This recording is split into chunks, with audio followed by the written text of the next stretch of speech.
Hello guys, welcome to another video in my channel. अभी हम जिस मैच के बारे में बात करने वाले हैं वो है कल होने जाने वाला सुपर स्मैश का मैच, जो कि होने जा रहा है वेलिंगटन वुमेन और ओटागो वुमेन के बीच में।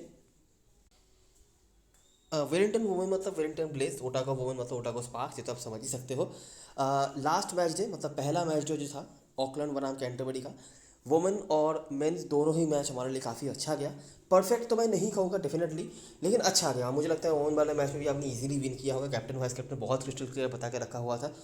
अगर किसी ने बाउडेन लिया होगा, जो कि मेरे ख्याल से किसी ने लिया तो होगा नहीं, स्काई बाउडेन या ऐसा कुछ नाम तो था उनका, उन्होंने बैटिंग तो खास कुछ नहीं करी, लेकिन बॉलिंग से 4 विकेट निकाले। Majority of the points scorers bowling से ही से, जो कि मैंने बताया भी हुआ था और ये आपको पूरे टूर्नामेंट में देखने में मिलता है। तो उनके ही एक डिफरेंस रहे होंगे। बाकी मुझे लगता है सभी के बारे में हमने बातें करके रखी थी और स्मॉल लीग जीतने के लिए मुझे नहीं लगता कोई दिक्कत हुई होगी। दूसरे मेंस वाले मैच में भी डिसेंट परफॉर्मेंस रहा, सब कुछ सही था। अगर आपने निशम को कैप्टन वाइस कैप्टन किया होगा तब तो आपके लिए और भी अच्छा गया होगा। अगर आपने उनको कैप्टन वाइस कैप्टन नहीं भी किया होगा तब भी मुझे लगता है अच्छा रिजल्ट गया होगा। मैं बिना गप्तिल के भी जीता हूँ, अगर आपने गप्तिल रखी होगी तब भी अच्छा गया होगा। मिच हे के बारे में बताया हुआ था। मिच हे अगर आपने कंपेयर किया होगा दोनों कीपरों में से, उन्होंने ज़्यादा रन बनाए थे, लेकिन कैम फ्रेशर के पॉइंट्स थोड़े ज़्यादा बन गए थे क्योंकि उन्होंने कैच के पॉइंट बहुत सारे दे दिए थे। नहीं तो रन तो उन्होंने कम ही बनाया था मिच हे से। ठीक है, जो मैंने बता के रखा हुआ था किस टॉस में किसको लेना है, तो वो अगर हमने उस हिसाब से लिया होगा तब की मैं बात कर रहा हूँ। एनीवेज मुझे लगता है अच्छा ही रिजल्ट गया है पहले मैच डे में। देखते हैं क्या होता है ये टूर्नामेंट। मेरा जो पर्सनल एक्सपीरियंस है, बहुत उम्मीद रखना बिल्कुल भी सही नहीं है। इक्वल इन्वेस्टमेंट के साथ खेलते रहो हर मैच डे, और उम्मीद कर सकते हैं हम कि at the end of the tournament आप प्रॉफिट में ही रहोगे। ठीक है, अभी है वेलिंगटन ब्लेज और ओटागो स्पार्क्स। वेलिंगटन आपको पता ही होगा, अगर आपने खेला होगा थोड़ा बहुत, अगर नहीं भी खेला होगा और अगर आप थोड़ा बहुत स्टार्ट करने जा रहे हो, तब भी आपको ये समझ में आ जाएगा कि वेलिंगटन की टीम बहुत स्ट्रांग है। ठीक है, मतलब विदाउट एनी कंपटीशन वो पिछले हर सीजन में जीतती हुई आ रही है। पिछले 3-4 सीजन से तो मैं ही फॉलो कर रहा हूँ, उसके पहले भी वो जीतते थे। अभी तो फिर भी सोफी डिफाइन नहीं है, मैडी ग्रीन ऑकलैंड में जा चुकी हैं, लेकिन उसके बावजूद भी अगर आप इनकी टीम को देखोगे तो इनकी टीम बहुत स्ट्रांग दिखेगी। इनकी टीम इतनी स्ट्रांग है कि पूरे टूर्नामेंट में बहुत ही रेयर ऐसा मतलब होता है कि 2-3 प्लेयर्स को तो ढंग से मौके ही नहीं मिलते। ठीक है, 2-3 प्लेयर्स बस फील्डिंग करने के लिए रहते हैं और उनका कोई रोल ही नहीं रहता। 3-4 प्लेयर्स होते हैं, वही बैटिंग करते हैं, बॉलिंग करते हैं, और कुछ और प्लेयर्स होते हैं जो थोड़ा बहुत कंट्रीब्यूट कर देते हैं। बाकी किसी को उतना रोल प्ले करने की ज़रूरत ही नहीं पड़ती। तो वेलिंगटन के मैचेस में कैप्टन वाइस कैप्टन भी बहुत ईजी होता है कि उनकी तरफ से ही कैप्टन वाइस कैप्टन बनाने का है, और काफ़ी हद तक ये मुश्किल भी होता है उनके मैचेस, क्योंकि सबके टीम में सेम ही प्लेयर्स होते हैं। ठीक है, अगर आप किसी पे पंट के तौर पे किसी को देखो और वो अगर चल जाए तो अलग बात है, नहीं तो वो अगर पंट फेल हो जाए तो आपके लिए प्रॉब्लम्स और खड़ी हो सकती हैं। तो ऐसे होते हैं। ओटागो की तरफ से बात करें तो ओटागो सेकंड बेस्ट टीम के लिए कंपटीशन जो होता है वुमेंस पर मैच में कैंटरबरी वुमेन और ओटागो वुमेन के बीच में, तो ओटागो वहाँ पे most of the time 2-3 position पे ख़त्म करती है। सूजी बेट्स की वजह से इनकी बैटिंग काफ़ी स्ट्रॉन्ग दिखती है। सूजी बेट्स बहुत ज़्यादा क्वालिटी ब्रिंग करती है, और इंडिविजुअलिटी की जब बात आती है बैटिंग में, तो वो शायद न्यूजीलैंड के डोमेस्टिक सर्किल में बेस्ट बैट्सवुमन है। ठीक है, इनकी बॉलिंग बुरी नहीं है। अगर आप डोमेस्टिक टैलेंट्स की बात करें तो इनकी बॉलिंग सही है। स्पेशली लॉन्गर फॉर्मेट्स में हम ये देखने मिलता है, कुछ ऐसे बॉलर्स हैं इनके पास जिनको विकेट निकालना आता है। बैटिंग में थोड़ी बहुत गलती, मतलब गलती तो नहीं, कमज़ोरी रही होगी। सूजी बेट्स के अलावा और कोई उस तरीके से स्टैंड आउट बैटिंग परफॉर्मर इनके लिए नहीं रहे हैं।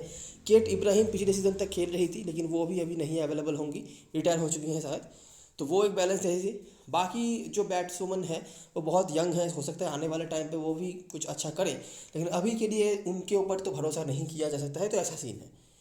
ठीक है, ऑब्वियसली वेलिंगटन वुमेन से कंपेयर करने लायक टीम तो ये नहीं है, लेकिन ये भी अच्छी टीम है। आने वाले टाइम पे जब इनके आगे इसमें कोई और टीम खेलेंगी तब हम उनके बारे में भी बातें करेंगे। तो देखते हैं क्या क्या चीज़ें हैं। बेसिन रिजर्व वेलिंगटन में मैच होने जा रहा है, जो कि ये वेलिंगटन का घर है।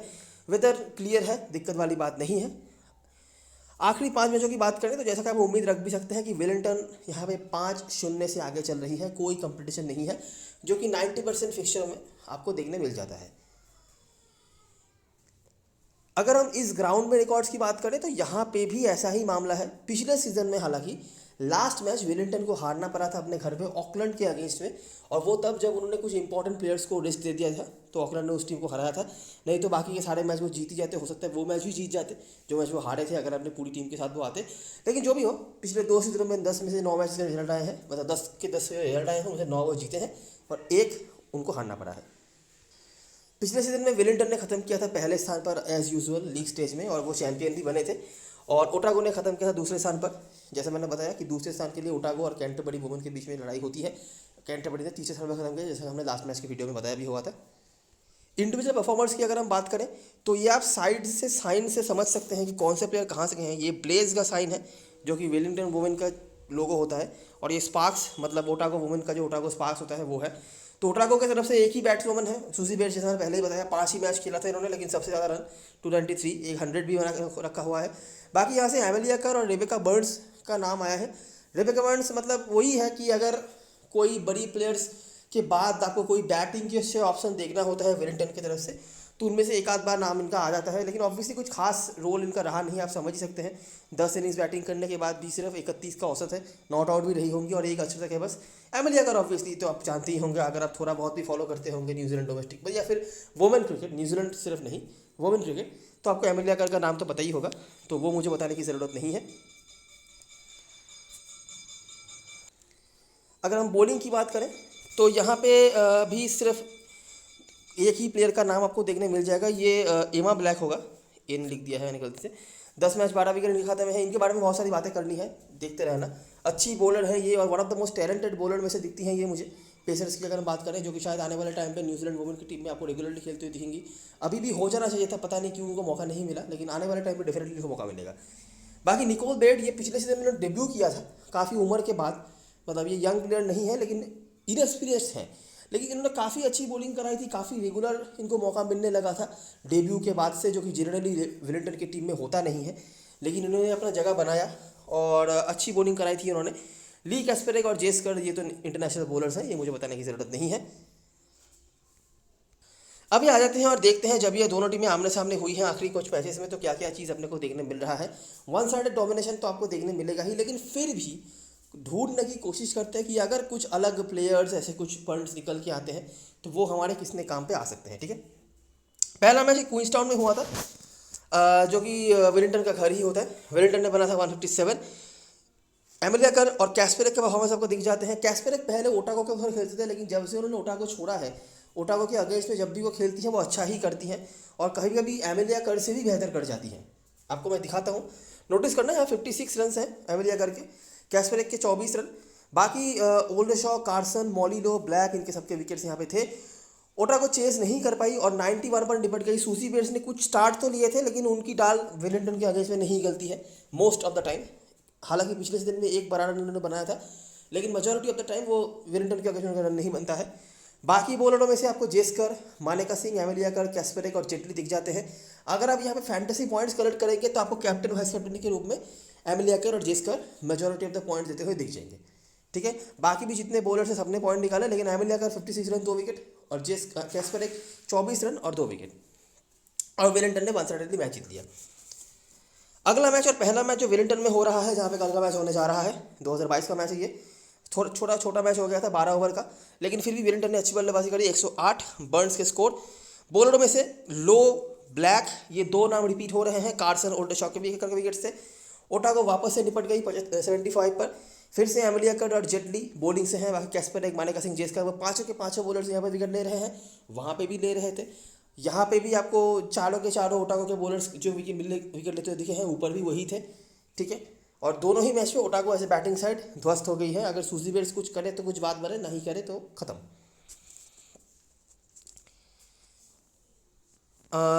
सेकेंड लास्ट सीजन का फाइनल जो था वो भी इन दोनों टीमों के बीच में हुआ था, वहाँ पे भी सेम ही चीज़ हुई थी। 175 और डिवाइन वहाँ पे खेल रही थी, उन्होंने यहाँ पे कुछ रन और बना दिए थे। एमेलिया का परफॉर्मेंस था। बॉलर में से ब्लैक कंसिस्टेंटली यहाँ पे विकेट्स ले रही हैं, एक हो दो हो वो उनके खाते में नाम है। कार्सन का भी है, जेनसन का पहली बार नाम आया।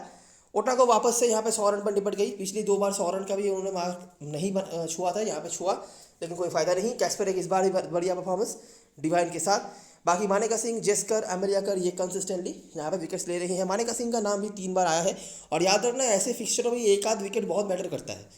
ठीक है, मानेका सिंह का 3 बार यहाँ पे नाम आ चुका है बॉलिंग से। अगला मैच, दूसरा मैच वेलिंगटन में। ठीक है, वेलिंगटन ने इस बार भी पहले बल्लेबाजी करी, इस बार भी उन्होंने 146 का स्कोर बनाया। फिर से एमेलिया कर है, और ये मैंने गलत लिख दिया, ये 2 विकेट होगा ब्लैक के खाते में, 45 रन मैंने लिख दिया गलती से। तो ब्लैक यहाँ पर भी विकेट ले रही हैं। बाकी कार्सन, ये दोनों के तो नाम आ ही रहे हैं, सूजी बेट्स ने यहाँ पर बॉलिंग कराई थी और एक विकेट उन्होंने निकाला था और थोड़ा बेहतर परफॉर्मेंस करा बैटिंग से ओटागो ने, और किसके बदौलत, वो भी सूजी बेट्स के बदौलत। ठीक है, उन्होंने 31 रन बनाए तब जाके 127 बना, नहीं तो 100 का मात्रा भी क्रॉस नहीं हो रहा था। और बॉलिंग में से वही कैस्पर है। एक बार नोटिस करो कि ये एक और प्लेयर आपको दिख जाती है जो कंसिस्टेंटली अच्छा करती है, बैटिंग से मौका मिला तो बैटिंग से भी करे हैं और बॉलिंग से तो विकेट्स ले रही है, जेस्कर भी है, एमिलिया कर और जेटली के भी यहाँ पर परफॉर्मेंस रहे हैं। ठीक है, तो अभी तक चारों मैच के बाद कैप्टन वाइस कैप्टन के जो ऑप्शंस हैं वो बहुत क्रिस्टल क्लियर दिख रहे हैं। अगर आपने नोटिस करी होगी, नहीं भी करी होगी तो मैं दिखा देता हूँ। देखो 46 रन, 1 विकेट, कैस्पेरिक के 3 विकेट्स, तो इन दोनों के पॉइंट्स लगभग सेम ही रहे होंगे, आसपास कुछ रहा होगा। ठीक है, कैच वगैरह का जो है मैं छोड़ देता हूँ, यहाँ पे देख कर जो समझ में आ रहा है। तो मेजर पॉइंट्स कौन रहा, एमिलिया कर और कैस्पेरिक का। उसके बाद यहाँ पे भी कैस्पेरिक के 3 विकेट से, एमिलिया कर के 20 रन और 1 विकेट। डिवाइन तो नहीं खेल रही, छोड़ दो।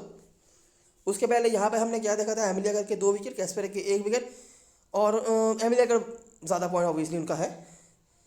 और पहले वाले मैच में भी हमने वही देखा, एमिलिया कर और कैस्पेरिक ने रन भी बनाए और 2-2 करके विकेट भी निकाले। तो चारों ही मैच पर अपने को एमिलिया कर ऑब्वियसली ज़्यादा दिख रही है, कैस्पेरिक का भी कंसिस्टेंटली परफॉर्मेंस आता हुआ दिख रहा है। लास्ट मैच जो हुआ था दोनों टीमों के बीच में, जो कि डनडिन में हुआ था, जो कि ओटागो का घर है, इस बार 5 मैचों में से पहली बार ओटागो ने पहले बल्लेबाजी करी और 127 बनाया। यहाँ पे भी उन्होंने 127 बनाया था 8 विकेट खो के, यहाँ पे भी उन्होंने 127 बनाया था 9 विकेट खो के। और फिर से वही एक बैट्सवुमन जिनके ऊपर डिपेंड करके थोड़ा बहुत रन बनाया है, वो है सूजी बेट्स। यही एक मतलब मैच है जहाँ पे उन्होंने 50 के ऊपर स्कोर बनाया होगा, नहीं तो उसके पहले तक 20-30 के भीतर ही इनका मामला चल रहा था। ठीक है, बाकी बेयर्ड के यहाँ पे 3 विकेट से, जो पहली दफ़ा यहाँ पे खेल रही थी, और बाकी रेगुलरली जो बॉलर्स विकेट लेते हैं, कैस्पेरिक, जेटली, जेस्कर, इनके परफॉर्मेंसेस रहे हैं। और बैटिंग में से बर्ड्स का 1-2 बार नाम आया है, 30 के स्कोर्स उनके हैं। एमिलिया कर वो तो है ही, और ब्लैक का यहाँ पे ये ब्लैक लिख दिया, कुछ मिस्टेक्स हैं, लेकिन ब्लैक एक और नाम है। ठीक है, ज़्यादा कुछ तो नहीं, लेकिन कंसिस्टेंटली 1-2 करके ये विकेट इन्होंने निकाला है। अगर आपने नोटिस करी होगी ओटागो की तरफ से, अगर आपने इनकी बॉलिंग को देखा होगा तो बहुत ज़्यादा कुछ परफॉर्मेंस इनकी तरफ से नहीं आया है। यहाँ पे देखो, कोई डिफेंड कर नहीं पाई ओटागो की बॉलिंग, और बहुत इजीली चेस कर लिया वेलिंगटन ने। इस बार बैटिंग फर्स्ट कराया, बॉलिंग फर्स्ट कराया, 146 फॉर 5। ठीक है, यहाँ पे भी 175 का रन कंसीड किया। और डिवाइन बहुत बढ़िया खेलती हैं ओटागो के अगेंस्ट वैसे, लेकिन वो तो नहीं खेलती हैं मोस्ट ऑफ द टाइम, तो इसीलिए उनके बारे में बात नहीं करते हैं। यहाँ पे भी 12 ओवर में ये थोड़ा ज़्यादा विकेट उन्होंने निकाला था। 12 ओवर का जो मैच था, ऑब्वियसली हिट करने के चक्कर में आउट हुई होंगी ज़्यादा से ज़्यादा प्लेयर्स। और पहले मैच में भी 157 का रन कंसीड किया, 7 विकेट हो गए। विकेट शायद थोड़ा बहुत निकाला भी होगा, लेकिन रन काफ़ी कंसीड किए हैं ओटागो के बॉलर्स ने अगेंस्ट वेलिंगटन, जो हम देख सकते हैं। बाकी जो मेजर परफॉर्मर्स है, एमिलिया कर, कैस्पेरिक तो है ही, जेस्कर का भी बॉलिंग से कंसिस्टेंट परफॉर्मेंस है। यहाँ से एमा ब्लैक का कंसिस्टेंट परफॉर्मेंस, सूजी बेट्स, ये सब तो बताने की ज़रूरत नहीं है। इसके अलावा हमने जेटली को भी देखा है, मानेका सिंह को देखा है, निकोल बेट लास्ट मैच उन्होंने जो खेला वहाँ पे उन्होंने भी विकेट्स निकाले। तो इन कुछ बॉलर्स के नाम हमने देखे हैं। ओटागो की बैटिंग की बात करें तो पिछले 1-2 मैच में सूजी बेट्स की बदौलत थोड़ा बहुत बेहतर दिखा भी है इनका बैटिंग, लेकिन बाकी अभी भी उनकी बैटिंग ऐसा कुछ खास तो कर नहीं पाई है कि आप ज़्यादा उम्मीद रख सकें। ठीक है, समराइजेशन पे आए, मैं ज़्यादा किसी का नाम नहीं ले रहा क्योंकि ऐसा बहुत यूनिक कुछ नहीं है, वही सेम प्लेयर्स हैं जिनको जो सबके टीम में होने वाले हैं परसेंटेज वाले, वही यहाँ पे भी हैं, तो ज़्यादा कुछ यूनिक नहीं है। बैटिंग से, बॉलिंग से हालांकि एमिलिया कर का नाम यहाँ पर है, ली कैस्पेरिक का भी नाम यहाँ पे ऐड कर सकते हो, वो कुछ यूनिक नहीं है, इसीलिए ज़्यादा मैं डिस्कस नहीं कर रहा। सेम ही प्लेयर्स हैं तो कुछ वो एक्स्ट्रा फैक्टर नहीं है यहाँ पे। आ जाते हैं ग्राउंड के बारे में बात करने के लिए, और ग्राउंड में भी हमें 2 प्लेयर्स के जो नाम दिखते हैं ज़्यादा से ज़्यादा परफॉर्म करते हुए, वो है एमिलिया कर और ली कैस्पेरिक। ली कैस्पेरिक का बॉलिंग परफॉर्मेंस बेहतर हुआ है एमिलिया कर से। एमिलिया कर ओवरऑल बहुत बढ़िया है, बैटिंग वो हैंड उनका बेहतर है, इसीलिए वो ऊपर बैटिंग भी आती है। लेकिन सिर्फ बॉलिंग की बात करें तो ली कैस्पेरिक थोड़ा सा बेहतर तो दिख जाती है यहाँ पे। 10 मैच के बाद भी सेम विकेट है जो कि एमिलिया कर ने 12 मैच में निकाला है। अभी देखते हैं कि रिसेंट मैचेस में क्या क्या है, और क्या हेड टू हेड की तरह यहाँ पे भी अपने को वही सेम चीज़ देखने मिल रही है, कुछ अलग है।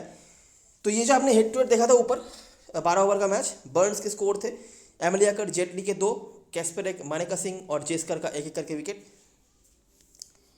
उसके बाद यहाँ पे भी ये जो हेड टू हेड ही था जो आपने देखा था। ठीक है, वहाँ पे एमिलिया कर का बैटिंग से और बॉलिंग से दोनों से परफॉर्मेंस था। इसके अलावा जेस्कर, कैस्पेरिक, जेटली सेम नाम। इस बार सेंट्रल डिस्ट्रिक्ट के अगेंस्ट मैच हुआ था, यहाँ पे भी एमिलिया कर और कैस्पेरिक के विकेट से। सेंट्रल डिस्ट्रिक्ट हालांकि एक टीम है, मैं आगे जब इनके बारे में इनके बीच में मैच होगा, सेंट्रल लूसिडा वेलिंगटन हरा तो नहीं पाई है उन्होंने वो केम्पी वेलिंगटन को, लेकिन वेलिंगटन को उन्होंने काफ़ी तकलीफ दिया है। एक बॉलर होंगे शायद जेस्कर, इनके अलावा बाकी बॉलर्स को उन्होंने काफ़ी तकलीफ दिया है, वो मैं बात आगे करूँगा, अभी छोड़ देते हैं। बाकी बैटिंग से एमेलिया का और रेबेका बर्न्स का आप नोटिस कर सकते हैं कभी कभी इन्होंने कुछ स्कोर खराब किए हैं। तो बैटिंग में अगर आपको ऑप्शन चाहिए होंगे तो आप रेबेका बर्न्स की तरफ देख सकते हो। हालांकि यहाँ पे चेस तो बहुत आराम से उन्होंने कर लिया। उसके बाद यहाँ पे बैटिंग फर्स्ट करके उन्होंने बना था 204 रन, 208 रन, जहाँ पे जो मेजर प्लेयर्स थी वो अवेलेबल नहीं है, बर्ड्स और मैकफैडन रह गई हैं खाली, और कैंटरबरी को 94 पर निपटा दिया, जहाँ पर आपको नॉट जो कि अवेलेबल नहीं है, कैस्परक, जेटली यहाँ पे है, और केटलिन किंग को यहाँ पे बॉलिंग मिली थी। केटलिन किंग भी काफ़ी टैलेंटेड बॉलर हैं, इनको रेगुलरली बॉलिंग नहीं मिलती है, लेकिन हर सीज़न में एक मैच में होते कुछ ऐसा वो कर जाती है जहाँ जिसके बाद लोग उनको थोड़ा बहुत लेना शुरू करते हैं, लेकिन उसके बाद से उनको रेगुलरली ना तो मौके मिलते हैं, या तो मौके नहीं मिलते, या तो मौके मिलते हैं वो फ़ायदा नहीं उठा पाती हैं। ठीक है, बाकी निकोल बेट के 2 विकेट। और लास्ट में जो हुआ था जहाँ पे भी आपको कैस्परक बॉलिंग से दिख जाती है, मानेका सिंह जो मैंने बताया था ऑकलैंड ने हराया था, जहाँ पे बर्न्स का थोड़ा बहुत स्कोर है, बर्न्स का नाम है थोड़ा बहुत, ठीक है, मतलब वो बड़े बड़े प्लेयर्स जो होते हैं एमेलिया कर वगैरह, उनके बाद अगर थोड़ा बहुत डोमेस्टिक प्लेयर्स कुछ का नाम आता है बैटिंग से तो उनमें बर्न्स का नाम तो देखने मिल जाता है। नॉट वगैरह अवेलेबल नहीं है, वो पिछले सीजन में खेलती थी। कैस्परक के 3 हैं और मानेका सिंह, कैस्परक आप नोटिस कर सकते हो ये कंसिस्टेंट विकेट लेती है, ये कोई बड़ी बात नहीं है, लेकिन ये चीज़ें हैं। और यहाँ पे वेलिंगटन को हारना पड़ा था, मेरे ख्याल से पहली दफ़ा है 2-3 साल में जब वो अब अपने घर पे हारी होगी लीग स्टेज का मैच। ठीक है, तो यही चीज़ें हैं, ज़्यादा कुछ मतलब यहाँ वहाँ से निकालने वाली बात नहीं है। जो बड़े प्लेयर्स हैं वही परफॉर्म कर रहे हैं, एमेलिया कर, कैस्परक हर जगह आपको दिख जाती हैं। इसके अलावा नए प्लेयर्स में से निकोल बेट एक नोटिस करने वाले प्लेयर हैं, जेस कर भी बॉलरों में से हैं, और रेबेका बर्न्स बैटिंग में से है जो आपके लिए कुछ पॉइंट्स निकाल के दे रही हैं। बस मुझे लगता है यही चीज़ें हैं। ओटावा की तरफ से 2 प्लेयर्स के नाम हमने नोटिस करे हैं जिन्होंने कंसिस्टेंटली परफॉर्म करा है, बैटिंग से सूजी बेट्स, बॉलिंग से एमा ब्लैक। ठीक है, कार्सन वगैरह का भी थोड़ा बहुत नाम है, लेकिन एमा ब्लैक काफ़ी कंसिस्टेंट है, अगर 1-2 विकेट ही निकाल रही है टीम तो वहाँ से एमा ब्लैक का 1 विकेट आ रहा है, यह हमने नोटिस किया है।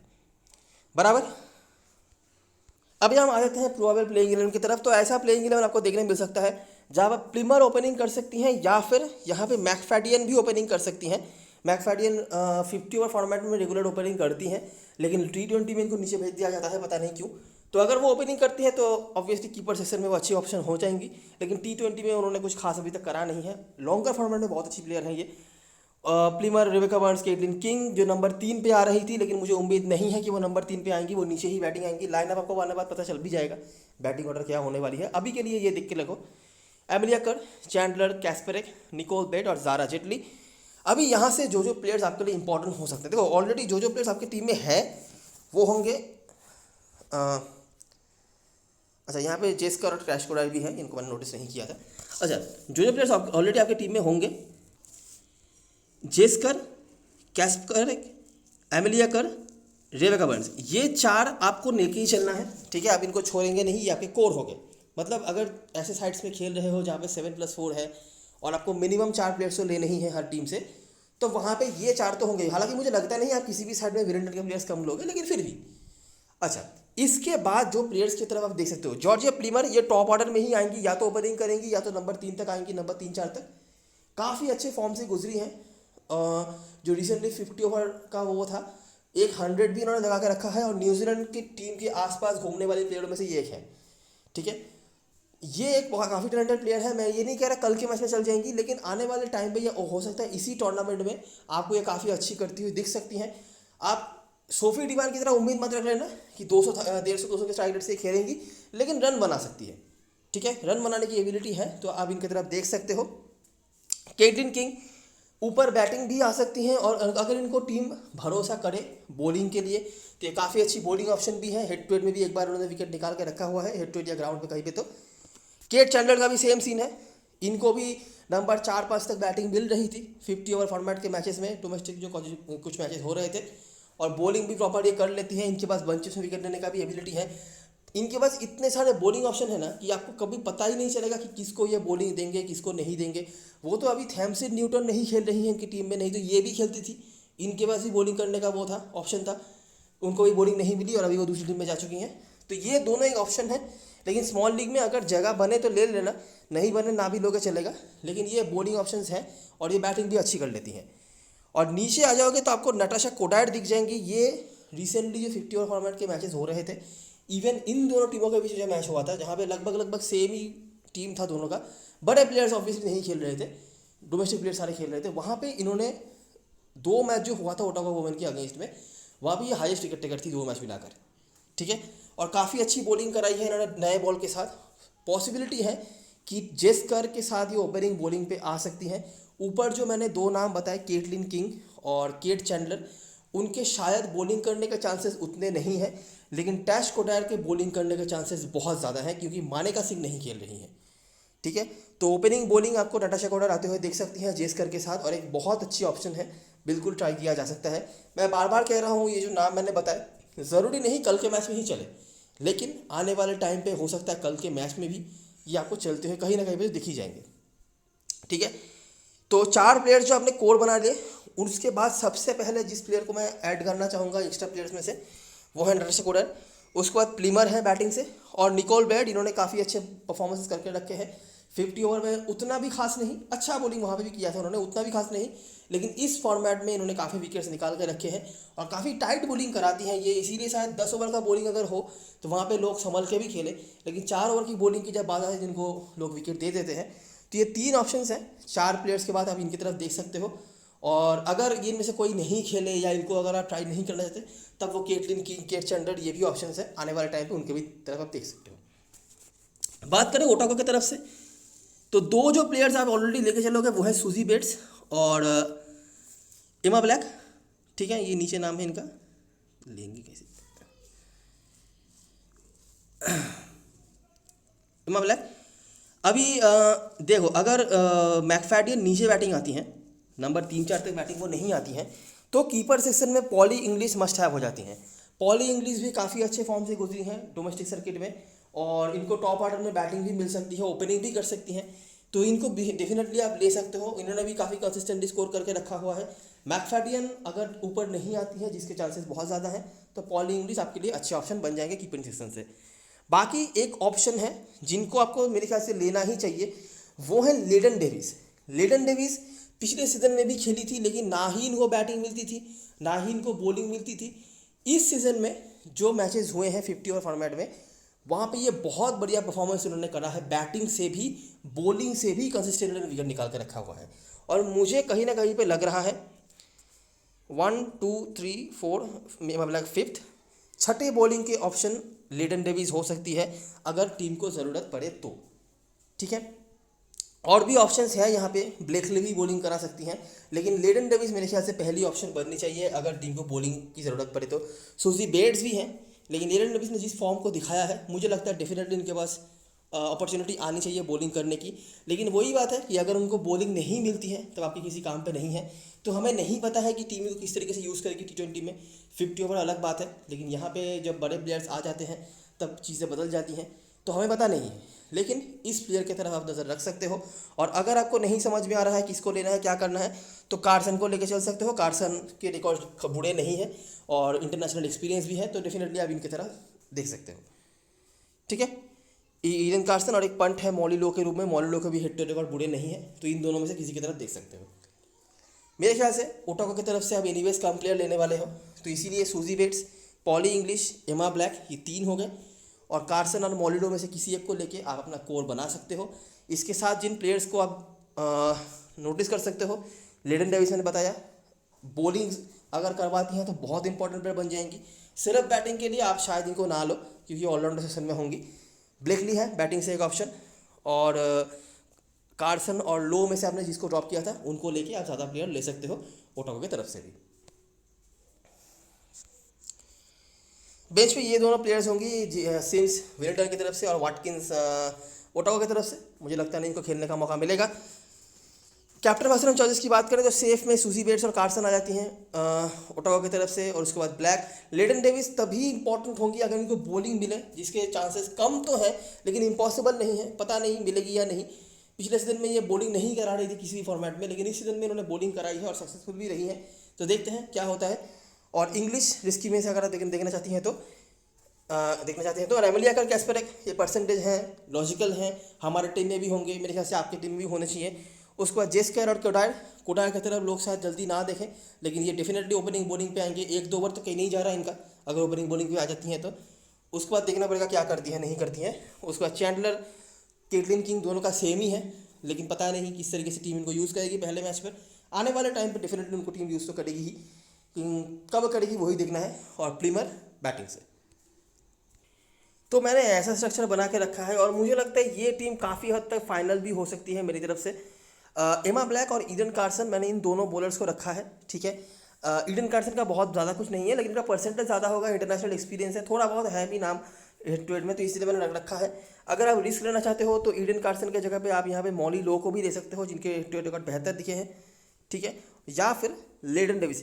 अभी मैं बार बार बता रहा हूँ, लेडन डेविस का रोल क्या होगा मुझे नहीं पता। बॉलिंग मिलनी तो चाहिए, लेकिन मुझे 5 बॉलर्स दिख रहे हैं, तो हो सकता है छठा बॉलर ये बने, लेकिन कभी कभी सूसी बेल्स भी हाथ घुमा लेती हैं। तो क्या रोल होगा इनका, और अगर रोल मिलता भी है तो परफॉर्म कर पाएंगी या नहीं, ये भी मुझे नहीं पता। तो मेरा सजेशन यही होगा कि पहला मैच देख लो। हालांकि परसेंटेज तो ज़्यादा है, लेकिन थोड़ा बहुत भी लोग जो रिसर्च करके आएंगे, मुझे नहीं लगता इनको लोग लेंगे। बैटिंग हैंड अच्छा है, लेकिन सिर्फ बैटिंग के लिए आप एक ऑलराउंडर सेक्शन से प्लेयर ले पाओगे या नहीं, ये भी देखने लायक बात होगी। जहाँ पे रेस्ट्रिक्शन नहीं है वहाँ पे तो आप फिर भी ले सकते हो, लेकिन जहाँ पे रेस्ट्रिक्शंस हैं वहाँ पे आपके लिए दिक्कत बन जाएगी। बैटिंग सेक्शन से मुझे लगता है ये 3 काफ़ी सॉलिड है, बेट्स, प्लिमर और बर्न्स। इसके अलावा ब्लेकली का भी एक ऑप्शन बनता है, केटलिन किंग का ऑप्शन बनता है, और ज़्यादा इंपॉर्टेंट वो होते हैं अगर वो 3-4 तक बैटिंग आ जाती है तो। अगर वो 3-4 तक बैटिंग आती है तो कोशिश करना उनको लेके चलने की, और कोशिश करना उनको हर मैच में लेके चलने की, क्योंकि बैटिंग चाहे वो कुछ भी करे क्या करे, कभी भी उनको बॉलिंग मिल सकती है। और इनमें एक बात है, हर सीज़न में 1-2 वो ऐसे मैचेस देखे जाती ही हैं जहाँ पर वो 3 से 4 विकेट निकाल के चली जाएंगी, ना तो उस मैच में कोई उनको लेगा और ना तो अगले मैच से वो परफॉर्म करेंगी, और कुछ लोग उनको शायद लेते भी फिरे, ठीक है। लाइनअप आने के बाद वो देख लेना, मुझे लगता तो नहीं 3-4 तक उनको बैटिंग मिलनी चाहिए, अगर मिलती है तो। कीपर में मैंने इंग्लिश को ले लिया है।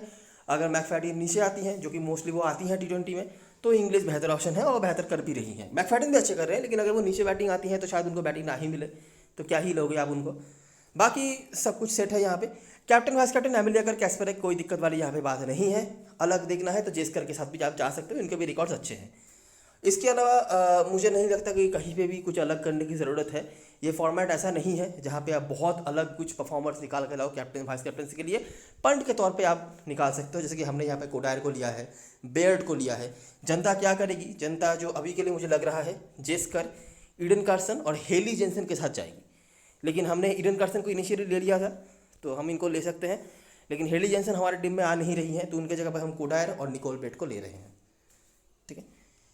तो यही सारी चीज़ें और सारी एनालिसिस। अगर आपको वीडियो पसंद आई हो तो लाइक ज़रूर करना, सब्सक्राइब कर लेना चैनल को, टेलीग्राम चैनल पे ज़रूर ज्वाइन हो जाना, क्योंकि लास्ट मोमेंट पे सारी अपडेट्स वहीं पे आने वाली हैं। तब तक के लिए best luck for this match, इनको बाय फॉर नाउ।